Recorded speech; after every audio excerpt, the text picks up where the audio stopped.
Welcome back. It's time for Press Review, and joining me today for that is Bernard Wakoli, an analyst who is a friend to the show as well. And we're going to sift through the dailies and see what's making headlines and what has been prioritized by the Kenyan media. And we're starting off with the Standard, very close to home. We have Ruto snubs Kinoti's top detective. Now, with the details that are being given on the top page is that investigation into assassination claims stall as Deputy President rejects lead investigator, insisting that only Kinoti, the DCI boss, can take his statement. And more details are being given on page 6. Mr. Wakoli, what do you feel about this one?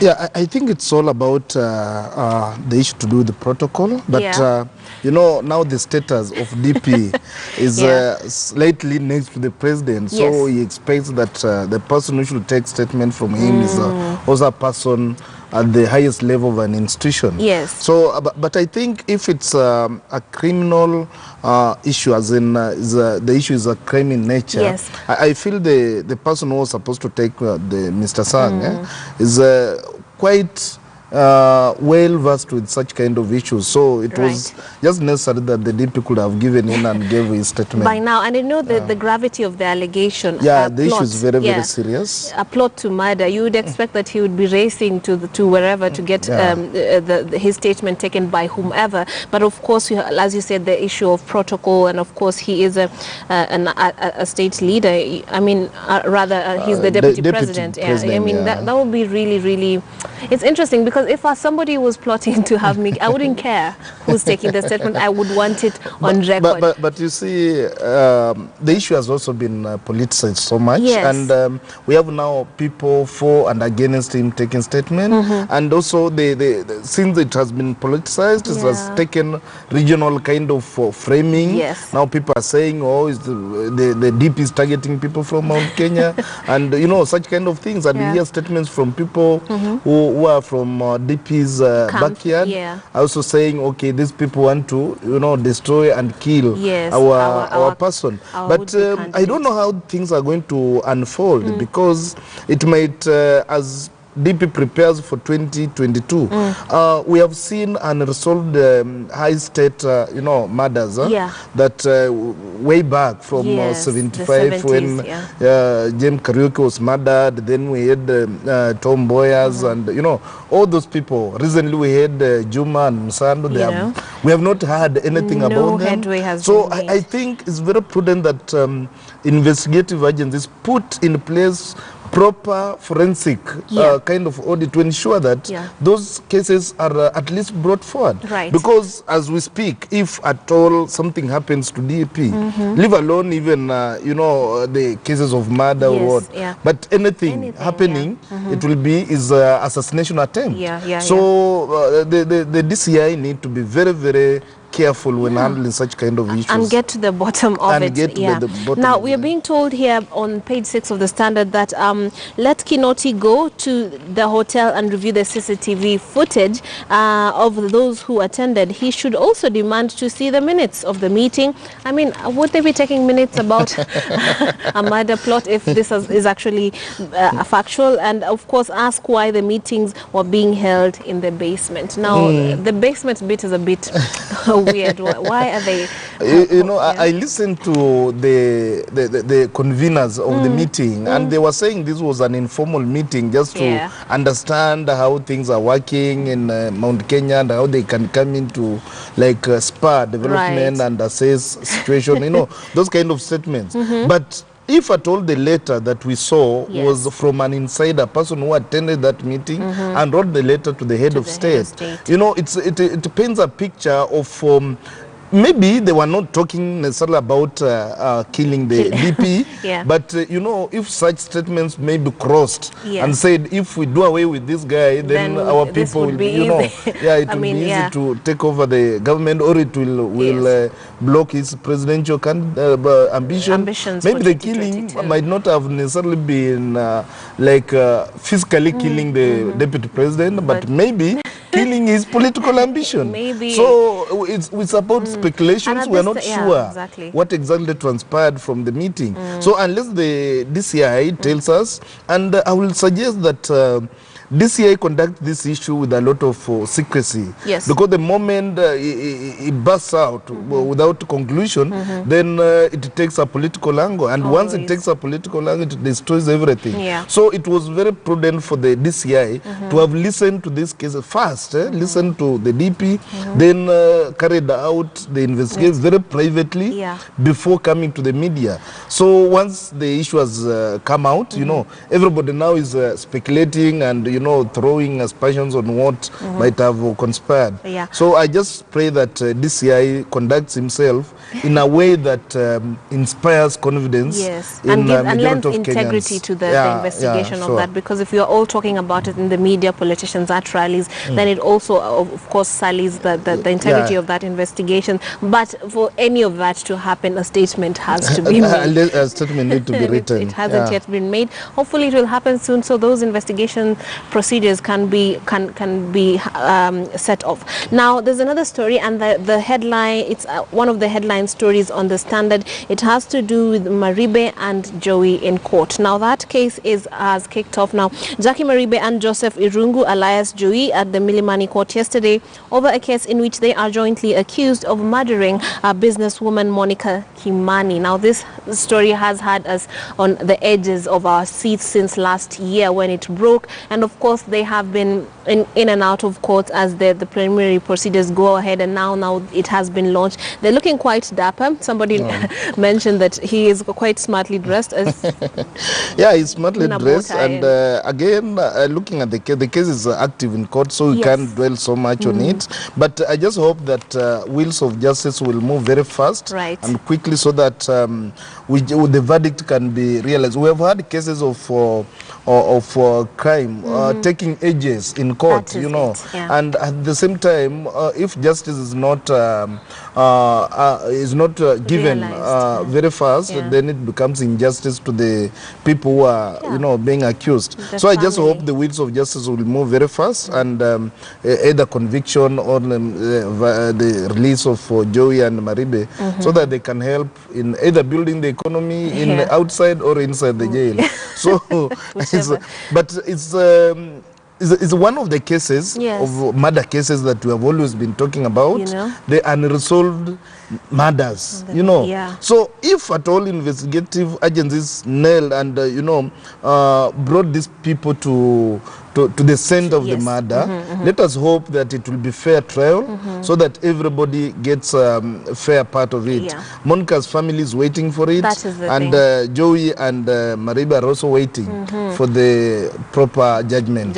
And of course the story does detail the procedures through which and the presentation made by the prosecutor, gave a PowerPoint presentation over there detailing the murder scene and all the details that you might be interested in knowing more about with regards to that particular case. But let's move on to an issue that has to do with the small-time drug peddlers. Now, a few weeks ago, we had a story that broke about a woman who was found carrying a bag worth, I think, 2,000 shillings, but then she was thrown in for over 2 decades. What many felt was a very severe prison term, but of course now NACADA is looking into that sort of thing, so that, I mean, it can be, I would imagine, more lenient with such offenders. Yeah, I really can't understand why somebody should be jailed for 25 over 20 years over marijuana worth 2,000 shillings. And for your information, marijuana, according to what I know, is a natural herbal drug that grows naturally. You know, it can be in your farm without your knowledge. But once the detectives find a piece of it on your farm, then it's like you are growing marijuana. This lady, I'm sure, had packaged it in a way to no, you see, but also we have countries that have legalized this kind of drug. And I saw the other day Interior Secretary Matiang'i saying that they cannot allow marijuana to be. In fact, it was a proposal. There's a proposal in Parliament to legalize marijuana. But statements from state officials, especially Matiang'i, is like, we can't allow this. It's going to destroy our children. It's going to.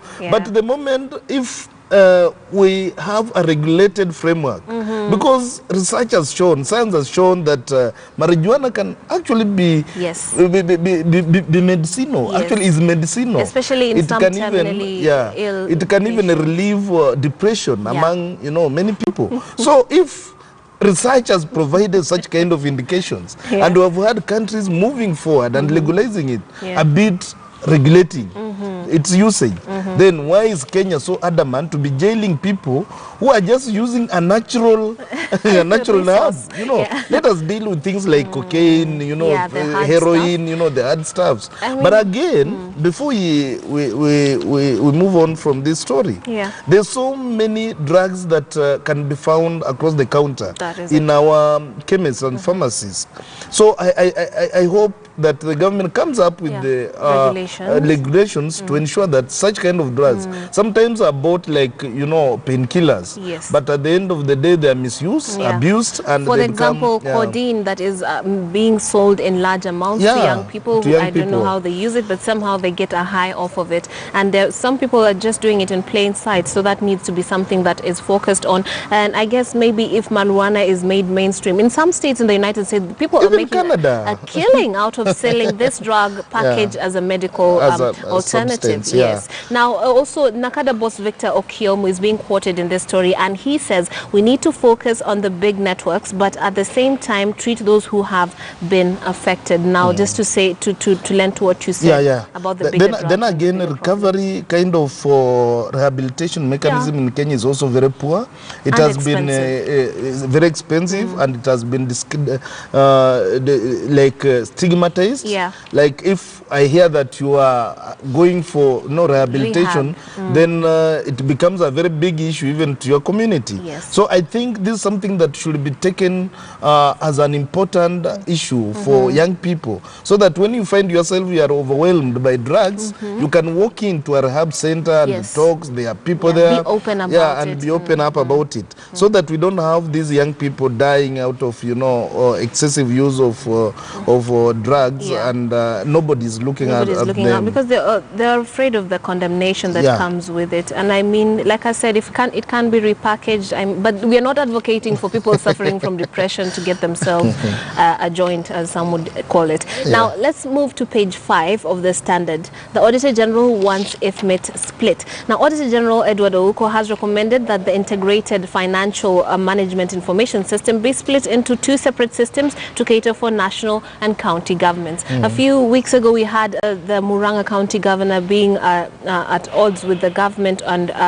investigative agencies dealing with corruption, because it was found that some of the allocations in his budget had been for national use, not rather than county use. And of course, it has, as a story we saw earlier, it has been determined that it was an error. So perhaps this is to lend to fixing that. And IFMIS was created to ease payment and to ensure transparency.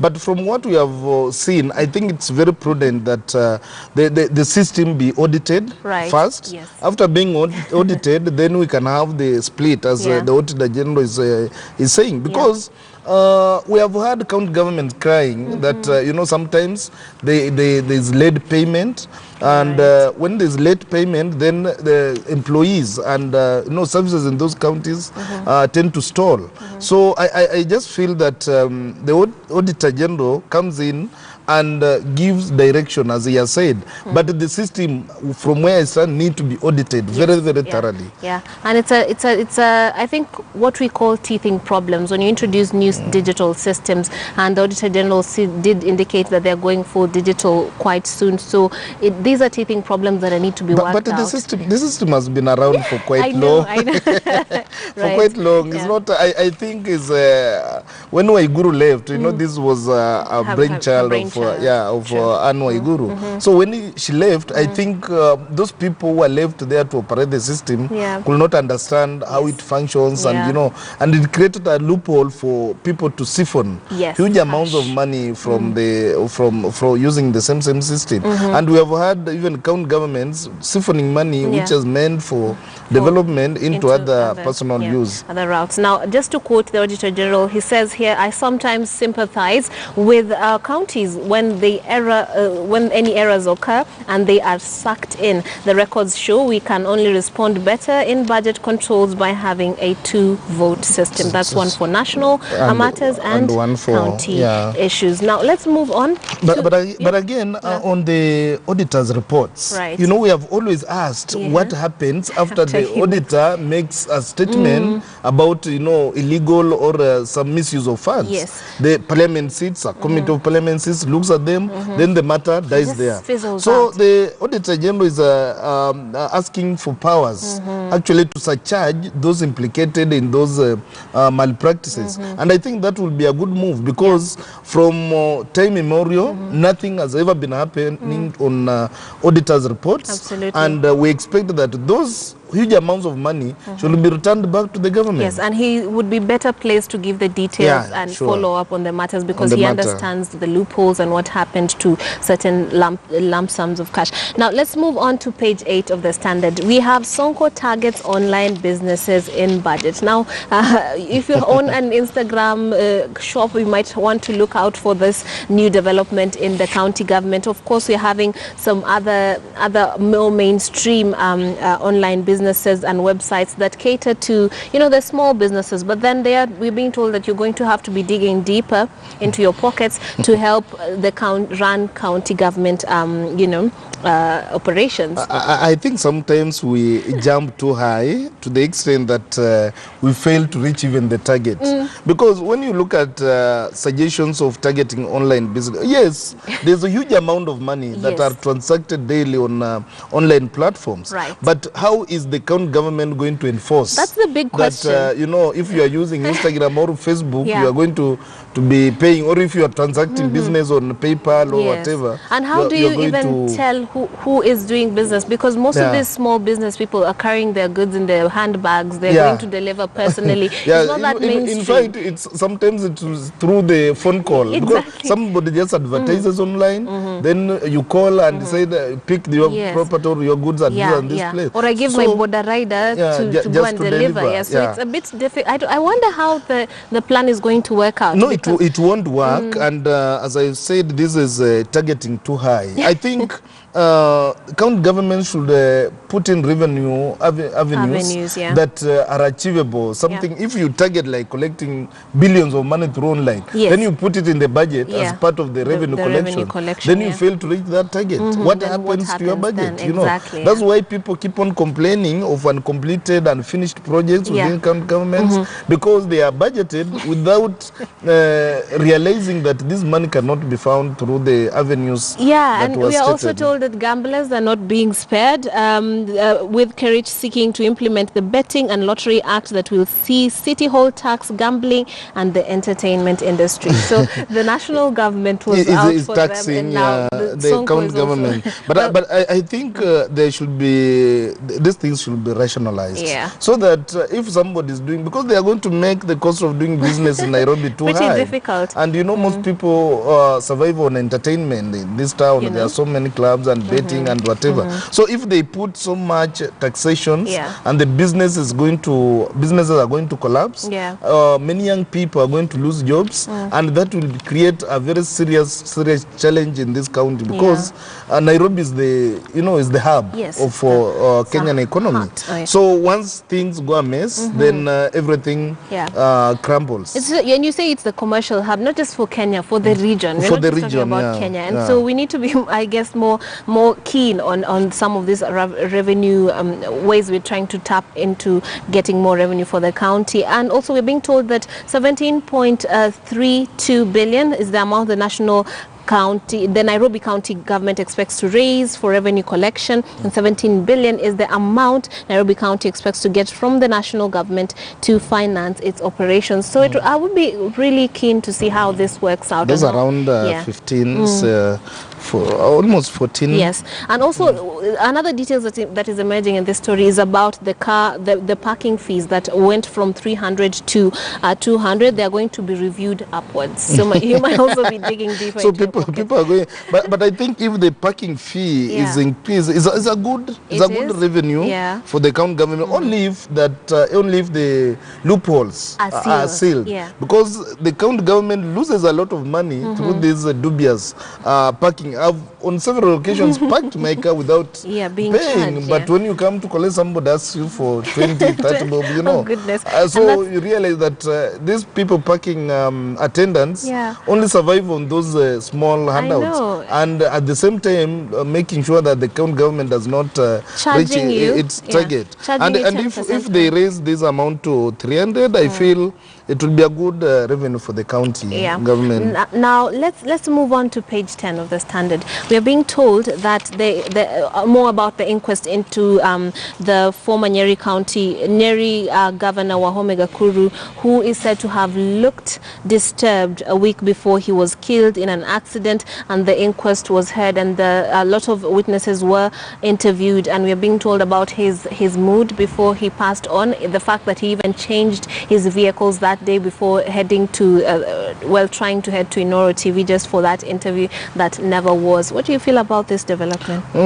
I think the inquest is a good way to go, but at the end of the day, we have had so many inquests in this country, and things just go under because they are hyped at the beginning, then they go under, then nothing, nothing comes up. We had an inquest in the murder of Dr. Oko, which took years, but up to now, nobody knows what happened. Somebody knows and they don't want to. What happened to Dr. Oko. So, unless these things are done to conclusion and the public is made aware of what happened, then we might it might be inspiring confidence. But from the past experiences, I think in most of these inquests, just waste of public resources, because there's a lot of money being used, and if investigative agencies could have stepped in, investigate what happened, if it was an accident or it was a murder case, so that the culprits are nailed. But the inquest is just, people sharing what happened. You see, now it's about feeling up. And when you read it, it's actually quite sad to see that the way they paint a picture of how he was jittery, he would change his position, he was feeling distracted by his opponents who were not happy because they didn't get money. They didn't get jobs or something from the county after becoming the governor. But things are normal in such circumstances, because you can't be able to satisfy everybody. You can't be able to make everyone happy. And when you are campaigning, there are so many people who come on board to assist you, to help you move on, and also others contribute money. But we have made a culture in this country that if I support your cause, then I wait for kickbacks. And that's why we have so much corruption in our counties, county governments, even at national level.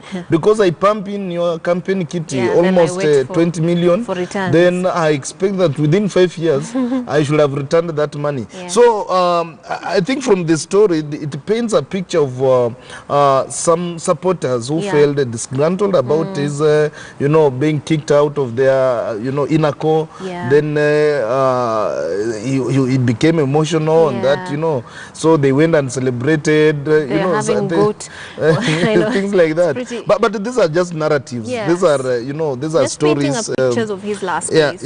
But we need I don't feel it's appropriate to be listening to these stories. Why? We have agencies in this country that are paid to do this work, to investigate and come up with a report that is conclusive, a report that is satisfying, so that everyone reads and knows that this is what happened to this governor.